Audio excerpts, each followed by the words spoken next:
will dominate tonight's draft with 11 of the first 14 picks. The Giants putting the finishing touches to their list ahead of next year's inaugural season. Full coverage tonight of the draft, every single pick live and reaction from all the clubs afterwards. We've got a great team to bring it to you as well. One of the men has been through this before himself. He was pick 82 in the 1997 draft. He was picked up by the Hawks, went on to play 119 games there, and played a further 60 for North Melbourne. His name is Nathan Thompson. Tomo, thanks for joining us. Eddie Granlund, good to be here. And gee, I'll tell you what, there's a bit of feeling in the room tonight up here in Sydney. I haven't actually been live to a draft, as you can consider when you get taken at number 82. If that was at night, that draft, it probably would have been pretty late on. So I didn't have the invite, but certainly know what the feeling is to be waiting around, hoping, wondering where you might go and if you're going to get your chance to be an AFL player. Well, there'd be some here and some watching and listening at home that would be gimmies to be picked up, but there would be others like yourself, pick 82, that would have been touch and go. Clubs would have been in contact. Maybe we'll take you. If we've got a pick at the end, they're the ones that really have a sort of roller coaster the next couple of hours. And they're left in limbo. There's no doubt about that. Some of these kids, and a lot of them do get spoken to, and I can only speak from my experience. I remember back then there was only one club that actually spoke to me in confidence, saying there is a reasonable chance we'll pick you up, and that was the Hawks, and that was the club I was playing on a sup list at, and they said if we take you, it's pretty much going to be the last pick in the draft. And to be waiting in limbo after putting so much into your career and try to make it as an AFL player, some kids are going to be like myself. They're going to get fortunate. They will get picked up and get an opportunity. But for the other kids as well, that feeling of where do I go now? It's a tough time in a young man's life, in a young man's career, when you talk about from an AFL point of view or an Australian rules football point of view. But tonight is going to be a huge night for some and a hugely disappointing night for others. Our coverage tonight is with thanks to Stride Sports Management, with you every step. Trying and Tom Petoro joins us again, leading player manager. Tommy, you manage a lot of the stars at the moment in the AFL, and I suppose your job in the last couple of weeks has been, you've got a few of these kids who are going to be drafted here tonight, liaising with them, trying to put their sort of nerves at ease. How many kids have you got in this year's draft pool? Well, it could be, I guess, anywhere from 12 to 15 for our team across Australia. So it's a nervous wait, not only for the players and their families, but for us as agents as well, because we look forward to tonight, and today's a little bit like our grand final or Christmas Day. This is where we have our big influx of new clients. Leon Harris also joins us from AFL Victoria. His expertise is in the kids from Victoria, the TAC kids. Leon, thanks again for joining us. How are you? Pleasure. Fantastic. Look, just give us your feeling on the draft pool itself, because there's always differing opinions as to whether or not it's a strong draft, a weak draft, middle of the road draft. What are your thoughts on? I suppose you ask everyone, they've got something different to say about that. But what do you think about this year's draft pool? Oh, there's certainly a lot of talented players deserving opportunities to be drafted.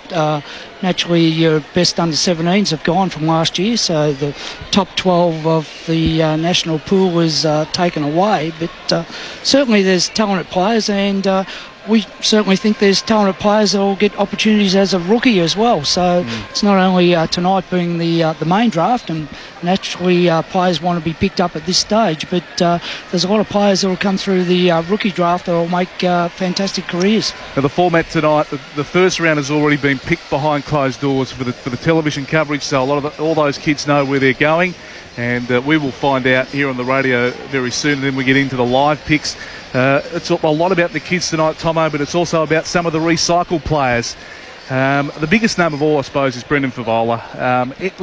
Let's go across the panel. Any whispers, anything, any late mail that could Fev be thrown a lifeline somewhere? Has anyone got anything for us? My answer, and I'll start, boys, if you don't mind, I'll say no. The silence is deafening at the moment for Brendan Favola, and being in AFL circles and working at 11-16 SEN, normally the rumours are flying everywhere. Unfortunately for Fev, and I say unfortunately because normally where there's smoke there's fire, and there's just been no smoke whatsoever at the moment, and I mean that's a real shame, and I've been open with my thoughts that I still would like someone to give him an opportunity. Just, to me it seems like he may be ready to actually do something to finish off his career, and that he may have got his mind right, and really for him it's all about mental. It's never been about physical, it's never been about the skills that he owns and his natural talent. So hopefully he gets a run, but at the moment I say no. Yeah, I'd be with you, Nathan. I'd say no. it'd be almost, you could almost say he's the most talented player not playing AFL footy now, and unfortunately, I guess because of the high demands of AFL footy and the public speculation and I guess the lifestyle you need to lead, I think it's going to be pretty tough for Brendan to get a chance. It's been a funny one with Fev, Tomo, because we've heard coaches say, oh, look, if he was a midfielder, we'd take him, or, the stay-at-home forward's gone out of the game. Is that the case, or do you think it's just that clubs just purely don't want to take a punt on him because of his off-field history? Yeah, I think that's hitting the nail on the head pretty simply. I think he has had a lot of opportunities. At Carlton, we know that. I thought that club stuck by him for many years when there was a few minor indiscretions off field, but they were ongoing. And then, of course, everything when it exploded up in Brisbane at the Brisbane Lions, when they took a real punt on him, they lost some players out of that. And I think the devastation that was left at the Brisbane Lions after the Brendan Favola saga really has kept every other team away from him, and that is unfortunate, but that's reality. I mean, that's what ended up happening, and unfortunately his life and his football career spiralled out of control.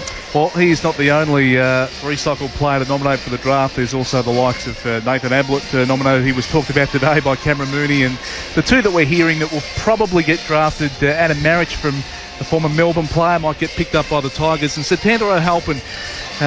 Tom, maybe a chance there. A big man, Ruckman can go forward. He might get a second chance as well. Yeah, I think the flexibility that Satanta can offer a club, whether he can go in the ruck, he can hold down a key spot up forward.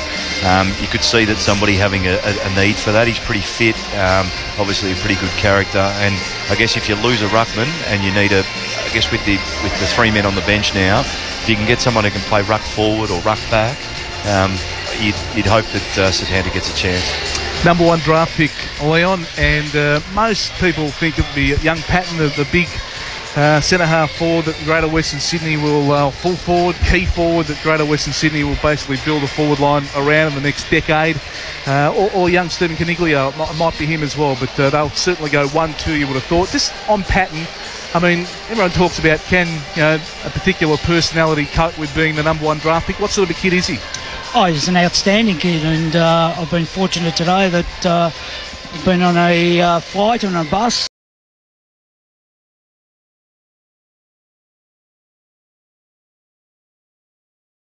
And they've brought up the potential top 12 players, and John and his parents are there, as with 12 families, so they're all pretty excited, and certainly if they've been invited, each of those boys would think they're going to be drafted. So who's going to go 1, 2, 3, 4? I don't think it really matters, does it really? Because they basically all go on the GWS, and so I don't think it's a huge issue, but I suppose they've always been saying Patton's the one. Do you know where it does become an issue? And there's no doubt about this. The number one tag just carries that extra bit of baggage. Yep. If you're jumping on the plane of the number one, instead of taking the one carry-on bit of luggage, you got two in store underneath as well. There's no doubt about it. And the media love it. They then jump on. So when we're watching this new side, Greater Western Sydney next year, and Tommy, no doubt you've dealt with the really high draft picks. When you're talking about these really high draft picks playing against, and let's look at the Trengove and Scully. Yep. Always, forever. Now they've changed clubs, it's different, but they're always matched up. What's it meant, Nui? Trengove is going better. Trengove is going better. Number one was a mistake. Where is Scully? So for some silly reason, it shouldn't matter. Of course it shouldn't, because once they're drafted, they're in the club. That draft pick doesn't matter anymore, whether you're number one or number 80, but unfortunately it does come with baggage. It does, and it's a bit unfortunate too, because especially you probably feel for Jack Watts over the last 3 years. The big guys take time, and I don't think the public have patience. So Johnny Patton, outstanding talent and arguably the best talent in this draft. If he is the number one tonight, it's going to be... I feel for him in that he'll take some time to put the body on to play AFL footy. Yeah. Let's just hope that he doesn't get too much speculation. Well, do you think Patton will play straight away? Or does he need to maybe develop a bit of a body? Oh, there's no doubting that he'll play next year, because if you look at Gold Coast, the amount of games that the first-year players have played, so he's going to play senior footy. There is no doubting that, and he's got the body capable of doing it. But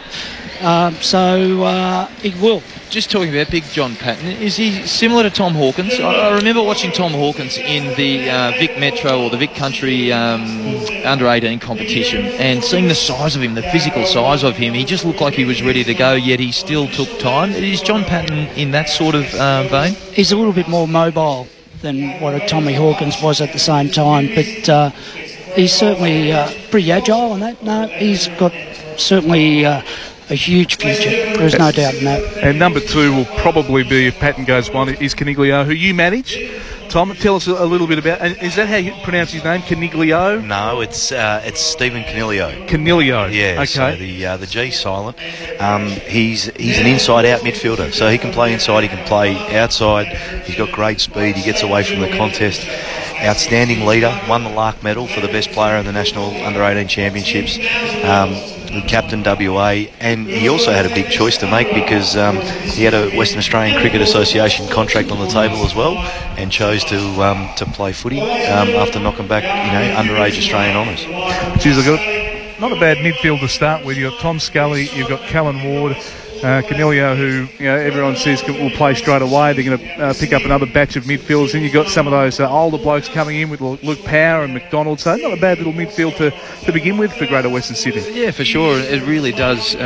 Probably we wait and see how these young kids go. Are they ready to go straight away? Are they a Chris Judd that pretty much just walks in and is nearly capable of playing a fair amount in the midfield or not? Dom Tyson is another boy who's been highly touted. He's inside midfielder, has worked really hard on his outside game as well. So there's another guy that may go in that top 4 or 5 and find his way to Greater Western Sydney as well. The other one, what we've forgotten about is the 12, 17-year-olds they pre-listed last year. Dylan Shield, Tom Bugg, Adam Trawl, Sean Edwards. Yep. They're all guys that probably would have gone in the first round in this draft. So, all right, just some ceremonial stuff happening here at Homebush. The coverage is going to start very soon in terms of picks. So we might get an early breakaway and come back.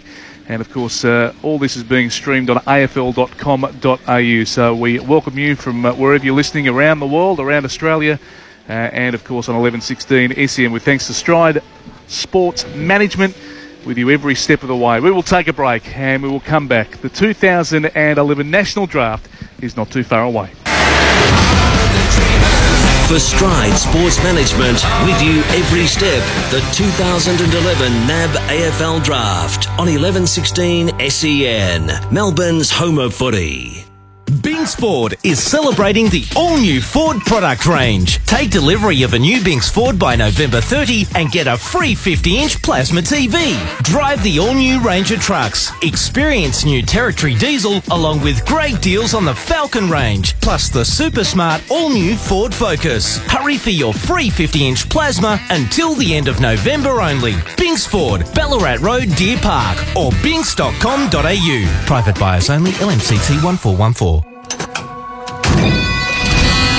As the day breaks, at Cameron's Interstate in Bayswater, we're busy loading our fleet. B-double taut liners and semis ready to hit the road, packed with manufacturing components, fast-moving consumer goods, food and beverages. And we've always got room for more.